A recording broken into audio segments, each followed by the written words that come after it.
Adani group chairman Gautam అదానీపై ఉన్న criminal ఆరోపణలను America court కొట్టివేసింది. దీంతో మోసం, లంచం ఆరోపణలకు సంబంధించిన కేసులో దాదాపు 2 ఏళ్లుగా సాగుతున్న ఈ విచారణ ముగిసింది.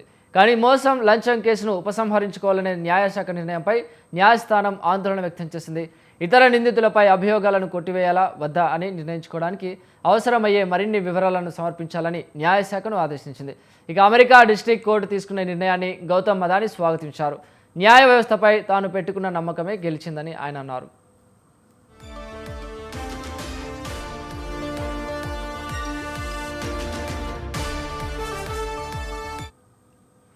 సౌర విద్యుత్ సరఫరా ఒప్పందాలు దక్కించుకునేందుకు భారతీయ అధికారులకు సుమారు $250 మిలియన్ లంచాలు చెల్లించారనేది అదానీపై ప్రధాన ఆరోపణ. అమెరికా మార్కెట్ల నుంచి నిధులు సమకూరించేటప్పుడు ఈ విషయాన్ని బయట పెట్టకుండా పెట్టుబడిదారులను తప్పుదోవ పట్టించారని ఆరోపిస్తూ అమెరికా అధ్యక్షుడిగా బైడెన్ ఉన్నప్పుడే అదానీ మరో 7గురిపై నమోదు చేసిన అభియోగాలను కొట్టివేయాలని న్యాయశాఖ కోరింది.